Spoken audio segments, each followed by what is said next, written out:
Meus amigos e minhas amigas, paz e bem. Então estamos já na oitava aula da introdução à Bíblia. E hoje é a última.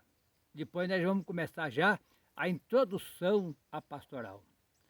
Eu estou aqui no nosso sítio, aqui em Senador Amaral, município de Senador Amaral, bairro do Cerro, gravando mais essa aula, vamos dizer assim, ou reflexão sobre a introdução à Bíblia.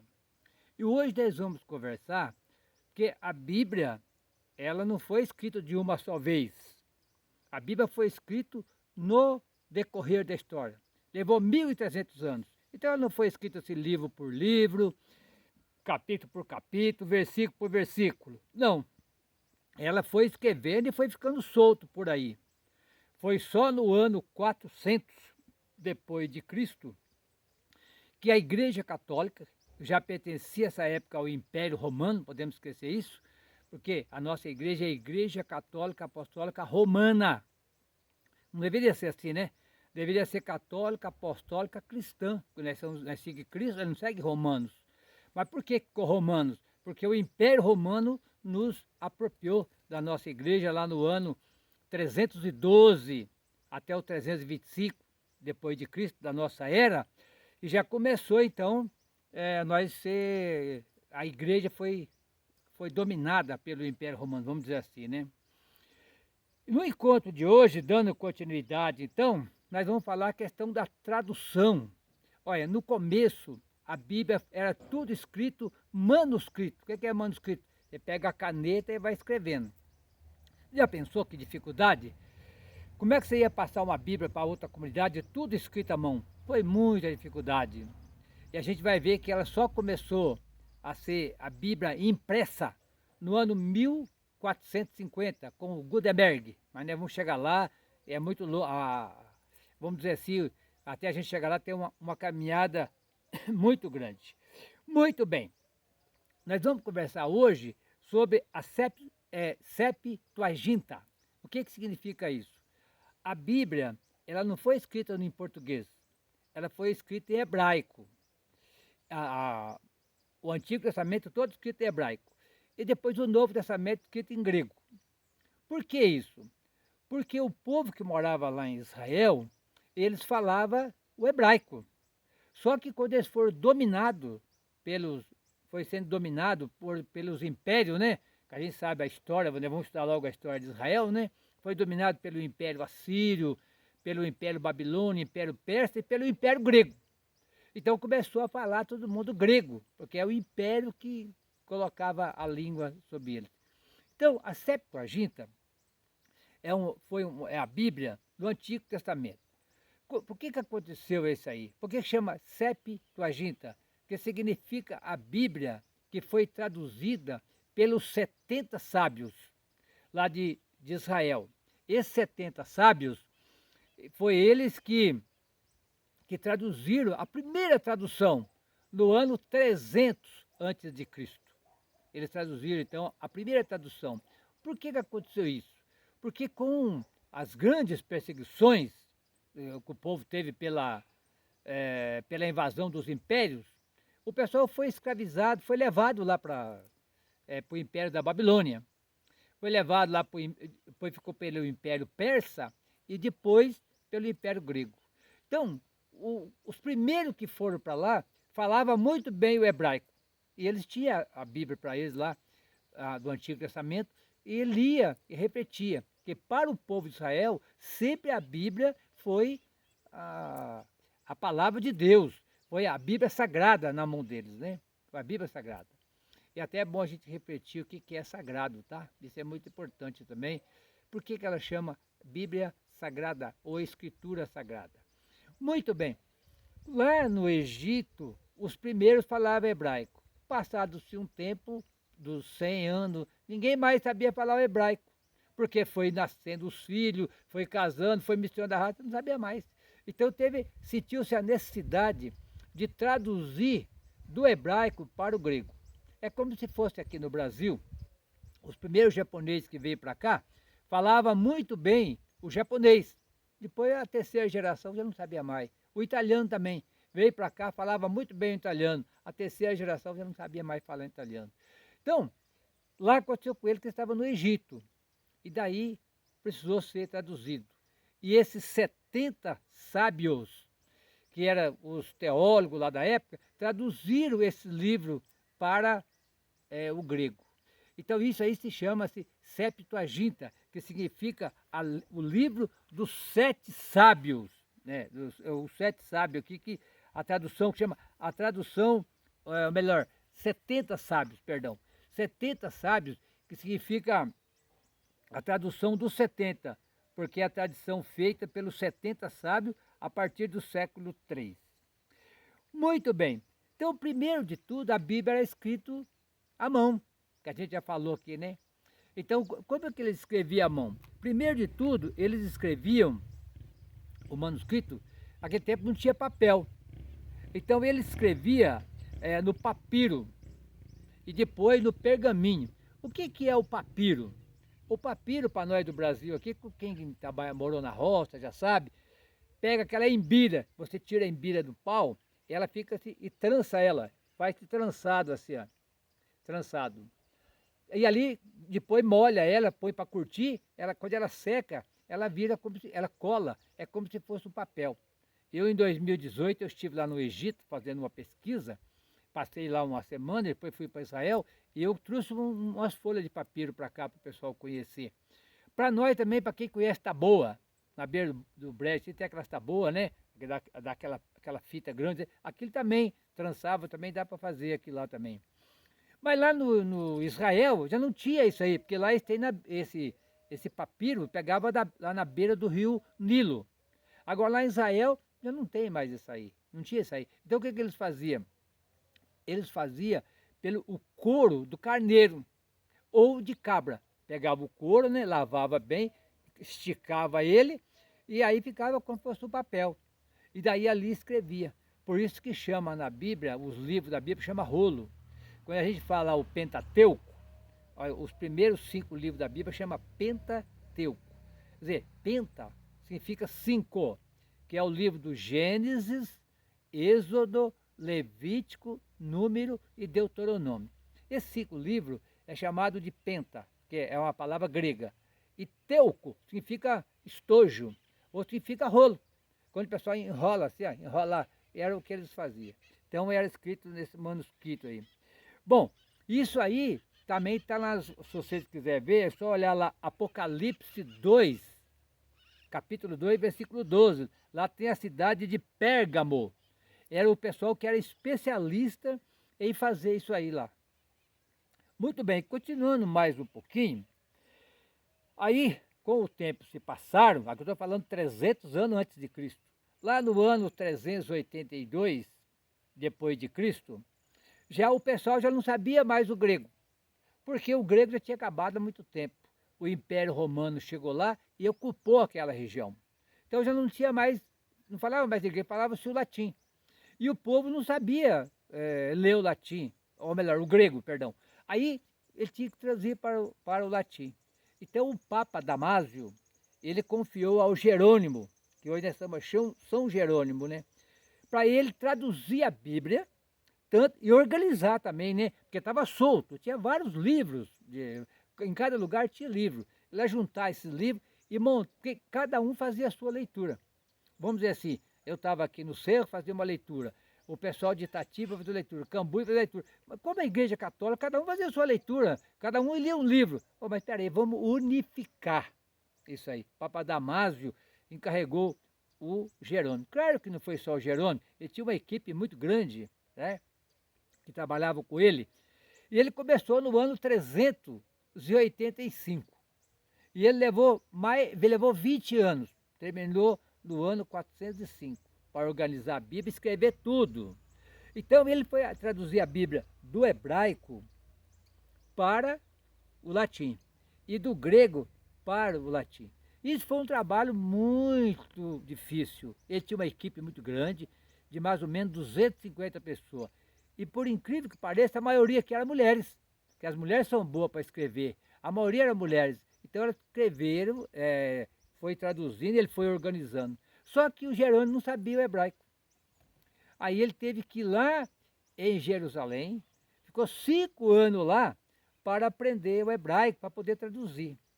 E a Bíblia católica, naquela época, ele organizou, era a Bíblia de 46 livros no Antigo Testamento. E do Novo, ele organizou 27 livros, né?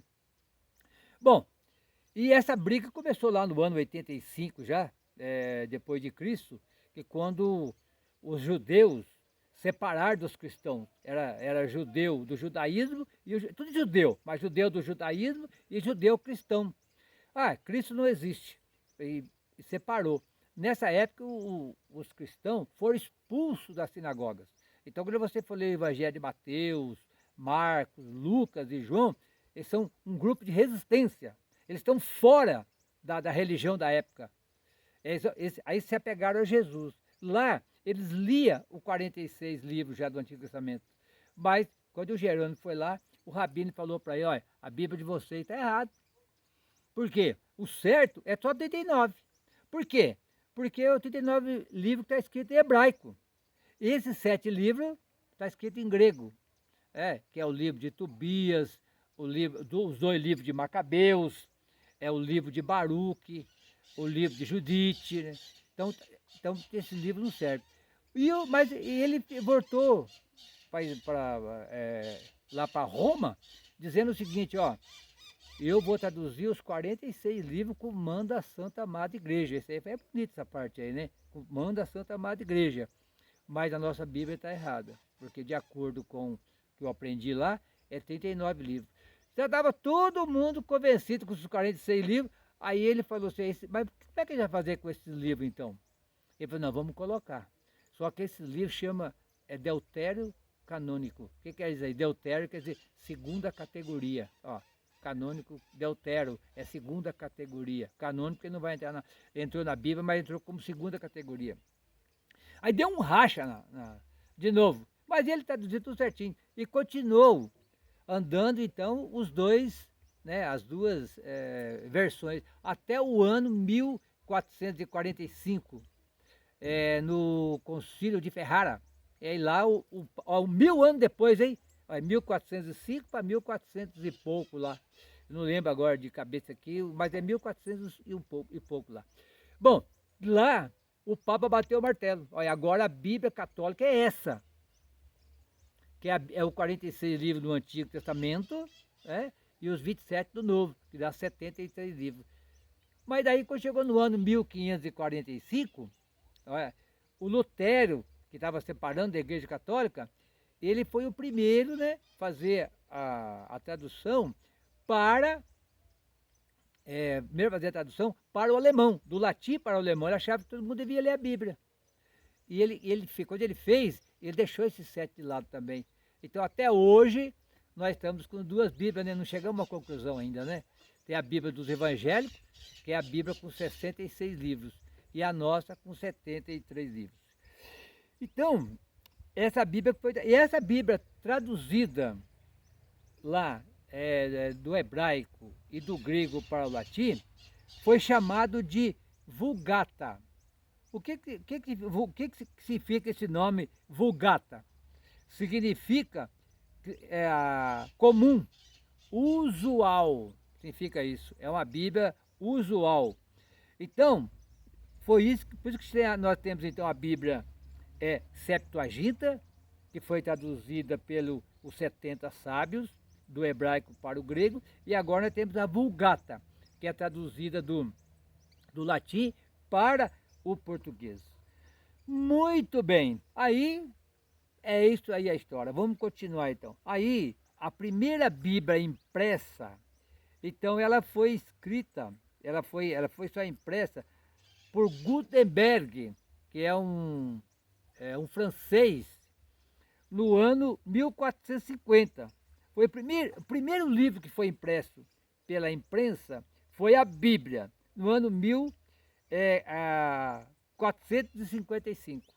Mas ela só saiu para ser a venda no ano 1400, publicada, vamos dizer assim, né? No ano 1477.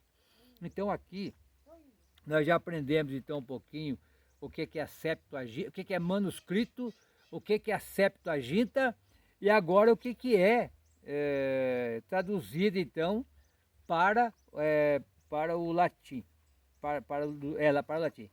Depois, a primeira Bíblia em português, nós só foi em 1681.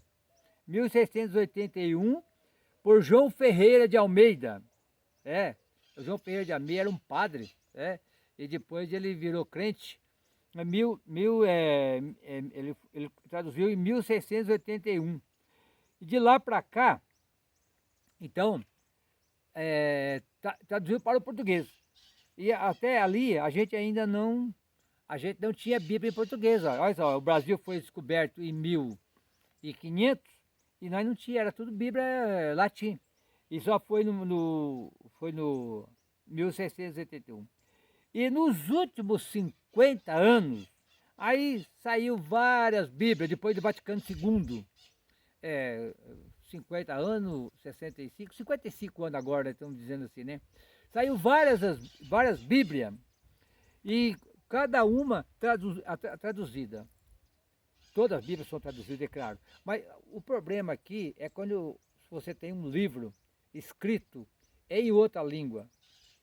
O único jeito de você conhecer esse livro é traduzir. E o problema está aqui. Quando você vai traduzir um livro, você tem que colocar, você deve colocar a sua impressão, a sua ideia. Então, toda tradução já é uma interpretação. Vamos dar um exemplo aqui. Aí alguém vai perguntar assim, qual a Bíblia que é melhor para me ler? Depende. Se você está começando na igreja ainda, então a melhor Bíblia para rezar, para começar, é a Bíblia Ave Maria. Essa Bíblia Ave Maria, eu tenho ela marcada aqui, ó, a Bíblia Ave Maria, é uma das melhores Bíblias para quem está começando a estudar. Né? Essa Bíblia, ela foi escrita, traduzida em foi traduzida, até aqui, deixa para mim não falar besteira para vocês aí, espera só um pouquinho. A Bíblia foi traduzida, Sagrada Editora Voz, Bíblia Sagrada Editora Voz, Bíblia, vou ler aqui, Sociedade Bíblica do Brasil, sim, ela foi traduzida em 1962. Claro, já tinha algumas coisas antes, mas não era todas as Bíblias. Depois nós tivemos, no ano, aqui, quer ver, no ano 1984, a primeira tradução da Bíblia Pastoral, que foi o maior sucesso pela Edições Paulina. Por quê? A Bíblia Pastoral, ela não se preocupou muito em traduzir o texto como ele é, mas a ideia que o texto quer dar. Está correto. Vamos dar um exemplo aqui. É muito difícil a gente traduzir um livro do hebraico para o português, porque se você falar ao pé da letra como quer dizer, ninguém vai entender. Vou dar um exemplo aqui. Se você for traduzir dor de barriga, eu estou com dor de barriga, todo mundo entende. Se eu for traduzir ao pé da letra do hebraico para o português dor de barriga, vai dizer, eu estou com dor na entranha. O que é entranha? Então, quer dizer, se for traduzir o profeta, é Nabim. Olha, os Nabim, não sei, tem que falar profeta. Profeta todo mundo já entende. Então, é uma maneira de pegar o texto da Bíblia e traduzir para o português, falando a palavra correta. É dor de barriga, porque o dor na entranha, que eles têm lá, traduzindo para cá dor de entranha, eu falo dor de barriga. Então, é uma ideia que eu estou dando de dor de barriga, mas é dor de barriga. Bom, e agora, não faz muito tempo, pessoal, saiu a nova Bíblia Pastoral. Até vou fazer aqui, não é propaganda, mas é uma das melhores Bíblias para quem está estudando teologia. Claro, tem outras melhores, porque isso aqui é pastoral. É uma maneira que o pessoal arrumou para ir melhorando as coisas, né? Então é a Bíblia Pastoral. Bom, depois nós temos também uma das Bíblias, aí é para estudo. Pastoral é pastoral. É para você levar na igreja, é para você dar uma palestra sobre Bíblia, tudo isso aí. Agora, quando você quer aprofundar, a estudar mesmo, é a Bíblia de Jerusalém. A Bíblia de Jerusalém, ela foi publicada em 1981, olha, faz 40 anos. Mas agora ela teve uma nova edição. Ela começou em 1956, 1981. Por que ela chama Bíblia de Jerusalém? Porque ela foi traduzida pelos dominicanos, que é uma congregação da Igreja Católica, e ele, com a maior pesquisa, cuidadosamente cuidando, lá em Jerusalém. Quer dizer, estava lá em Jerusalém. Depois tem a Bíblia pastoral, depois tem lá. A gente fala aqui de por que a Bíblia é texto sagrado. Depois nós temos aqui tradições javistas, aliás, tradições javistas, tradições eloístas. Então, é a maneira aqui, para a gente entender, que foram grupos que viveu naquela época. Então, e também tem uma Bíblia do Peregrino, que vocês podem pesquisar. A Bíblia de Jerusalém tem ela, por exemplo, dá uma palavra assim lá, e você vai no rodapé, tem um monte de coisa lá para resolver, para você entender lá como é que é. E a Bíblia hebraica, ela é organizada em 3 categorias. Olha lá, 3 categorias. A Torá, os profetas e os escritos. Torá é igual à lei. Nabim, os profetas. Ketubim, os escritos. Então, é para a gente entender, porque na Bíblia tudo é 3. Tudo na Bíblia é 3. Por que é 3? Porque o número de Deus é 3. O Pai, o Filho e o Espírito Santo. Então, tudo é 3 na Bíblia. Então a Bíblia é organizada então, pela lei, pela sabedoria e pelo o profetismo, né? Muito bem. Agora, pessoal, eu queria falar um pouquinho para vocês também que a Bíblia é o livro da aliança. É o livro da aliança. O livro da aliança, porque é o livro que liga nós com Deus, Deus conosco. Então é a nossa aliança com Deus. O povo de Israel fez essa aliança com Deus. E nós também fazemos essa aliança com Deus. Lá no livro do Êxodo, capítulo 24, o versículo 7 e 8, vai falar que a Bíblia é o livro da aliança. Vocês podem ler lá. E também no Êxodo, capítulo 6, versículo de 7 a 8, vai falar também dessa importância da aliança. Também o Gênesis, capítulo 9, de 8 a 17, tudo vai falar dessa aliança que o povo de Deus fez um pacto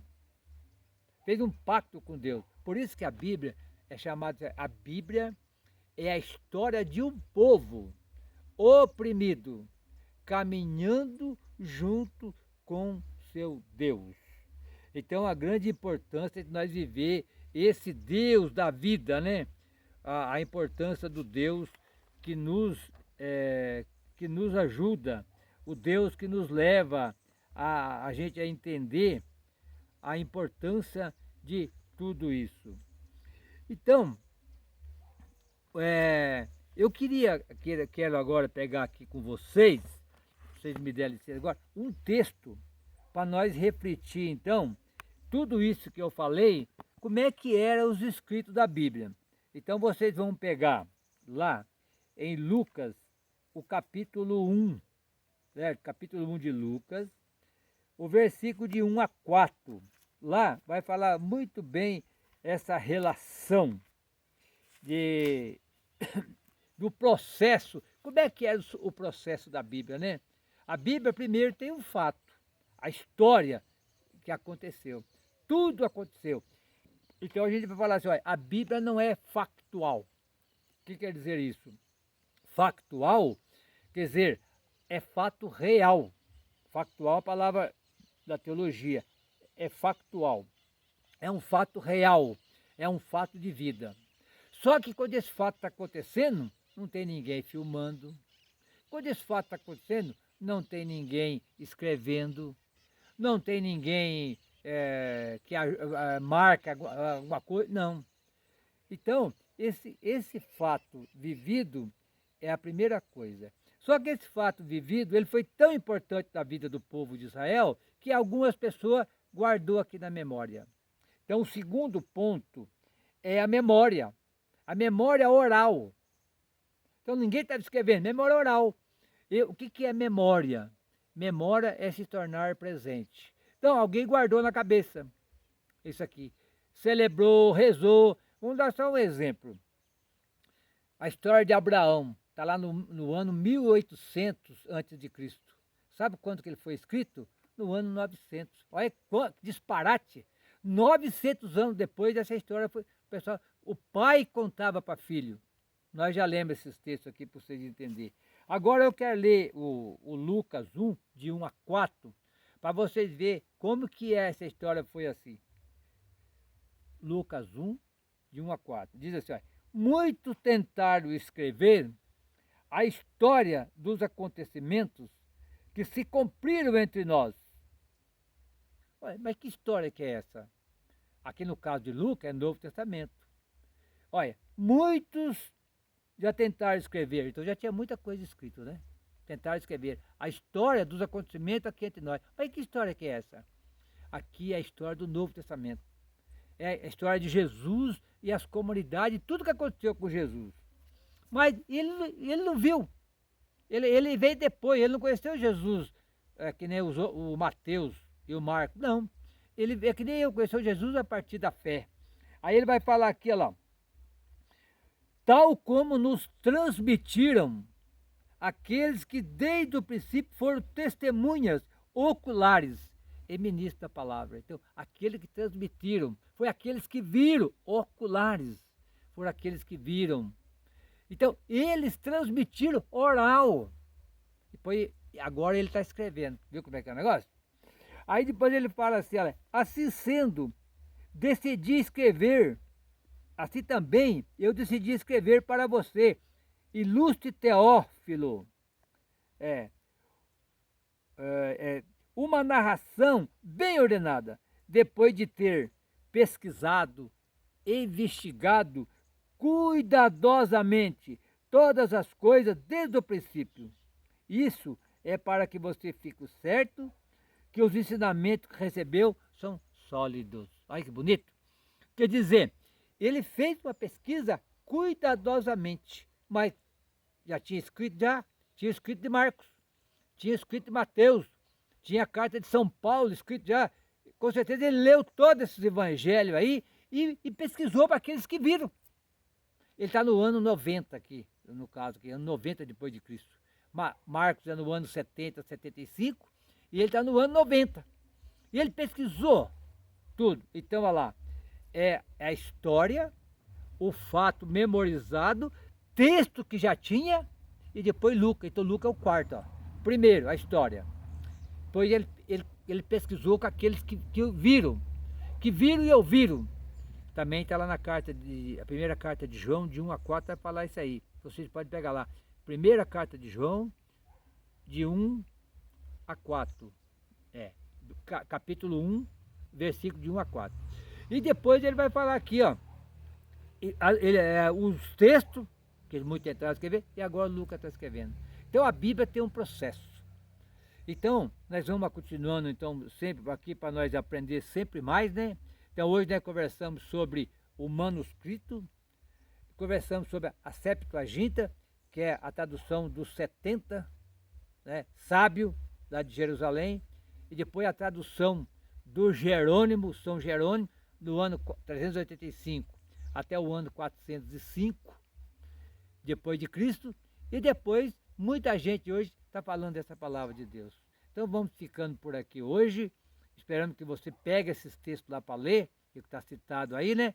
O livro da Aliança, por exemplo, e também nós temos lá, capítulo 19, versículo de 1 a 6, fala, somos um reino de sacerdote, uma nação santa, e um reino de sacerdote. Se você seguir a palavra de Deus, você vai ser santo, como todos nós devemos ser santos. Então, um grande abraço a todos vocês, e nós vamos terminar aqui. O Senhor esteja conosco, Ele está no meio de nós. e que o Senhor nos abençoe. Em nome do Pai, do Filho e do Espírito Santo. Amém. E até a próxima aula, se Deus quiser.